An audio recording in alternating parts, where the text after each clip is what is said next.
अस्सलामु अलैकुम नाज़रीन, उम्मीद करता हूँ कि आप तमाम तर लोग खैर खैरियत से होंगे। आज की इस वीडियो में हम बात करेंगे कुरुलुश उस्मान सीरीज के सीजन 4 के वॉल्यूम नंबर 113 के पार्ट 1 के बारे में। चैनल पर पहली मर्तबा आए हैं तो चैनल को फौरन से सब्सक्राइब कर दें। तो चलिए शुरू करते हैं आज की वीडियो। इस एपिसोड का आगाज कुछ इस तरह से होता है। आसमान सुल्ताना अलचेचक को भड़काते हुए कहती हैं, आपका दिल जादुई और दिलकश है, आपको माफ किया जा सकता है अलचेचक, आप नहीं जानती कि गम क्या है, आपको माफ किया जा सकता है। कोई भी आशिक अपने महबूब से जुदा नहीं होना चाहता। मोहब्बत इस दुनिया का सबसे बड़ा एहसास है अलचेचक। अलचेचक ये तमाम तर बातें सुनने के बाद कहती है, आपने मुझे यहाँ पर क्यों बुलाया आसमान सुल्ताना, मुझे ये बताइए। यह सुनने के बाद आसमान सुल्ताना अलचेचक का हाथ पकड़ते हुए कहती हैं, आशिकों का मिलना जरूरी है अलचेचक, हमने तुम्हें उससे जुदा कर दिया जिससे तुम मोहब्बत करती हो।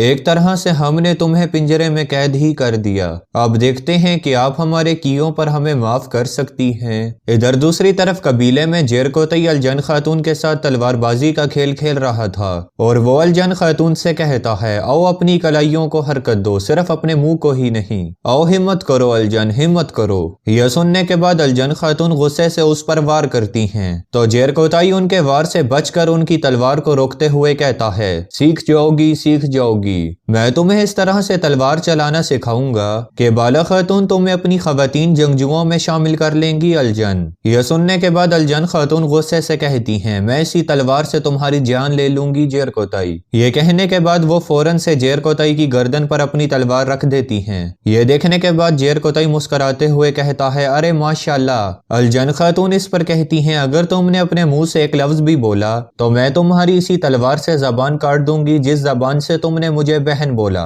जेरकोतई इस पर कहता है, ये आप क्या कर रही हैं, अभी तो हम सिर्फ मश्क खेल रहे थे। यह सुनने के बाद अलजन खातून अपनी तलवार उसकी गर्दन से हटा देती हैं और फिर जेरकोतई से कहती हैं, क्या इतने बड़े कबीले में उस्मान सरदार के पास कोई और सिपाही बाकी नहीं जो तुम्हें मेरे पास उन्होंने मश्क के लिए भेज दिया। ये तमाम तर मंजर गंगोर बेबी देख रहे होते हैं और वो अलजन खातून से कहते हैं, तलवार चलाने के बारे में इस जेरकोतई को क्या मालूम, तलवार के बारे में आपको मुझसे पूछना चाहिए। अलजन खातून इस पर कहती हैं, आप बिल्कुल सही कह रहे हैं गोरबोज सिपाही, मुझे तो समझ ही नहीं आ रही कि ये जेरकोतई आखिर कर क्या रहा है। ये कहने के बाद अलजन खातून गोरगोज बे के पास जाने लगती हैं तो इसी दौरान जेरकोतई अपनी तलवार से उन्हें रोक देता है और फिर गोरगोज बे से कहता है, उस्मान साहब ने मुझे ये करने का हुक्म दिया है और मेरे सरदार के हुक्म की कभी भी खिलाफ वर्जी नहीं की जा सकती। अब तुम आराम से यहाँ से चले जाओ गोरगोज बे और आप अपनी तलवार लेकर मेरे सामने खड़ी हो जाएं अलजन खातून। ये सुनने के बाद अलजन खातून ना चाहते हुए भी दोबारा से तलवार उठा लेती हैं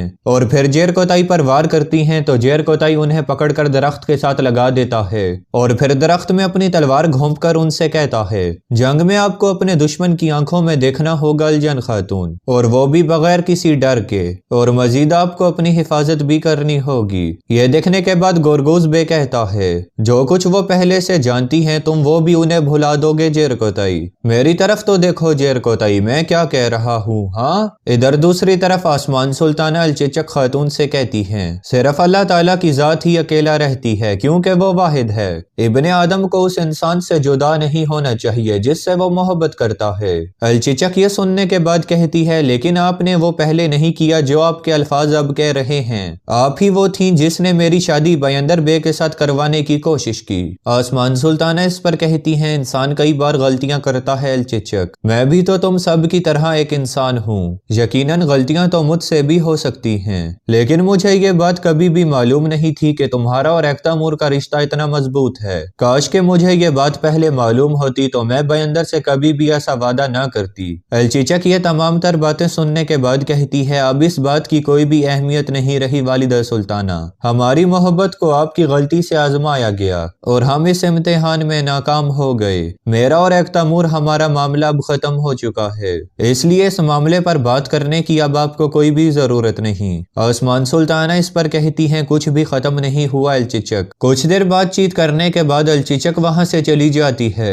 उसके वहां से जाने के बाद बेंगी खातून आती हैं और आकर कहती हैं, आसमान सुल्ताना, अस्मा की तरफ से एक खबर आई है, अब हम जानते हैं कि सुल्तान मसूद कहाँ पर हैं। इधर दूसरी तरफ उस्मान साहब अपने साथियों से कहते हैं, क्योंकि हमने तमाम आफतों पर काबू پا لیا ہے، چنانچہ اب ہم فتوحات کو وہیں سے جاری رکھیں گے جہاں سے ہم نے چھوڑا تھا۔ کانتاکوزونس کی موت سے ان میں دہشت پھیل گئی ہوگی، اس لیے وہ اور بھی زیادہ محتاط رہیں گے۔ اس لیے ہمیں بھی کوپرو حصار کے تازہ ترین حالات کا علم ہونا چاہیے۔ وقت آ گیا ہے جیرگوتائی، آپ الجن خاتون کے ساتھ وہاں جائیں گے۔ یہ سننے کے بعد گورگوز بے کہتا ہے مجھے بھی جانے دے میرے سردار، میں کوپرو حصار کو بہت اچھے سے جانتا ہوں۔ یہ سننے کے بعد جیرگوتائی غصے میں آ جاتا ہے۔ پھر عثمان صاحب کہتے ہیں آپ جیرگوتائی کو بتائیے کہ آپ کیا کچھ جانتے ہیں، کیونکہ مجھے آپ کی یہاں پر ضرورت ہے، اس لیے آپ میرے ساتھ ہی ہوں گے۔ یہ سننے کے بعد جیرگوتائی اپنے سینے پر ہاتھ رکھ کر عثمان صاحب سے کہتا ہے انشاءاللہ میرے سردار، ہم سب کچھ تفصیل سے جان لیں گے۔ یہ کہنے کے بعد جیرگوتائی ہنستا ہوا گورگوز بے کی جانب دیکھ کر الٹے پاؤں کمرے سے باہر چلا جاتا ہے۔ ادھر دوسری طرف جنگل میں آسمان سلطانہ اوچی سے کہتی ہیں ہم جانتے ہیں کہ مسعود کہاں ہے، اپنے ساتھ مناسب سپاہیوں کو لے کر اس جگہ پر جاؤ جس جگہ کے بارے میں اسما نے ہمیں معلومات دی ہیں۔ یہ سننے کے بعد اوچی اپنے سپاہیوں کو لے کر وہاں سے چلا جاتا ہے۔ اس کے وہاں سے چلے جانے کے بعد آسمان سلطانہ اپنے سپاہیوں سے کہتی ہیں ہم کئی قبیلے جائیں گے، آ جاؤ میرے پیچھے سپاہیوں۔ یہ کہنے کے بعد وہ بھی وہاں سے روانہ ہو جاتی ہیں۔ ادھر دوسری طرف کوہنور الپ عثمان صاحب سے کہتے ہیں میرے سردار، ہم کب تک سلطان مسعود کو اپنے ساتھ رکھیں گے؟ عثمان صاحب جواباً کہتے ہیں پہلے ان پیغامات کا جواب آ لینے دیں تاکہ ہمیں بھی معلوم ہو سکے کہ کون کون سے حضرت ہمارے ساتھ کھڑے ہیں، پھر ہم اس کے مطابق اپنا کوئی عمل کریں گے۔ بوران اس پر کہتا ہے ہم کریں گے میرے سردار، لیکن ہم سب کی نظر میں باغی ہیں، عثمان سلطانہ کبھی بھی ہمیں چین سے نہیں بیٹھنے دیں گی۔ عثمان صاحب یہ سننے کے بعد کہتے ہیں ہمارا سکون سے بیٹھنے سے کوئی بھی تعلق نہیں ہے بوران، ہمارا راستہ ہمیشہ ہی مشکلات سے بھرا رہتا ہے۔ ابھی یہ بات چیت جاری ہوتی ہے، اسی دوران ایک سپاہی وہاں پر آ کر بتاتا ہے عثمان صاحب والدہ سلطانہ آ رہی ہیں۔ یہ سننے کے بعد عثمان صاحب بھی غصے سے کہتے ہیں آنے دو اسے، آ جائے وہ۔ یہ کہنے کے بعد عثمان صاحب اور ان کے ساتھی اپنے خیمے سے باہر چلے جاتے ہیں۔ پھر دیکھتے ہی دیکھتے آسمان سلطانہ اپنے سپاہیوں کے ساتھ قبیلے میں داخل ہوتی ہیں۔ گھوڑے سے اترنے کے بعد جیسے ہی وہ عثمان صاحب کے پاس اپنے سپاہیوں کے ساتھ جا رہی ہوتی ہیں تو یہ منظر دیکھنے کے بعد عثمان صاحب کے ساتھی بھی اپنی تلواریں میان سے باہر نکال لیتے ہیں۔ ادھر دوسری طرف علاؤدین اور اورحان سپاہیوں کے ساتھ جنگل میں روانہ تھے۔ اورحان علاؤدین سے کہتا ہے کیا تم تیار ہو میرے بھائی؟ یاد رکھنا ہمارے لیے کوئی بھی امانت ہماری جان سے زیادہ قیمتی ہے۔ پھر وہ تیزی سے اپنے گھوڑے دوڑاتے ہوئے آگے بڑھ جاتے ہیں۔ ادھر دوسری طرف اوچی بھی اپنے سپاہیوں کے ساتھ سلطان کو ڈھونڈنے میں مصروف تھا۔ اسی دوران اس کے دو سپاہی دوڑتے ہوئے اس کے پاس آتے ہیں اور اسے بتاتے ہیں ہمیں سمت سے کچھ نشانات ملے ہیں۔ یہ سننے کے بعد اوچی کہتا ہے چلو وہاں چلتے ہیں، جب تک ہم اس مسعود کو تلاش نہیں کر لیتے ہم واپس نہیں مڑیں گے۔ یہ کہنے کے بعد وہ بھی اپنے ساتھیوں کے ساتھ آگے بڑھ جاتا ہے۔ ادھر کمرال عبدال صاحب اور سلطان مسعود چھپ چھپاتے ہوئے جنگل میں آگے بڑھ رہے ہوتے ہیں۔ اسی دوران علاؤدین اور اورحان اپنے سپاہیوں کے ساتھ وہاں پر آتے ہیں۔ انہیں دیکھنے کے بعد کمرال عبدال صاحب بہت زیادہ خوش ہو جاتے ہیں اور سلطان سے کہتے ہیں عثمان صاحب کے شہزادے آ رہے ہیں، وہ اپنے ساتھ کھانا بھی لائے ہیں۔ اس کے بعد علاؤدین اور اورحان گھوڑے سے اترنے کے بعد انہیں سلام کرتے ہیں۔ پھر علاؤدین کہتا ہے میرے سلطان، میں امید کرتا ہوں کہ آپ خیریت سے ہوں گے۔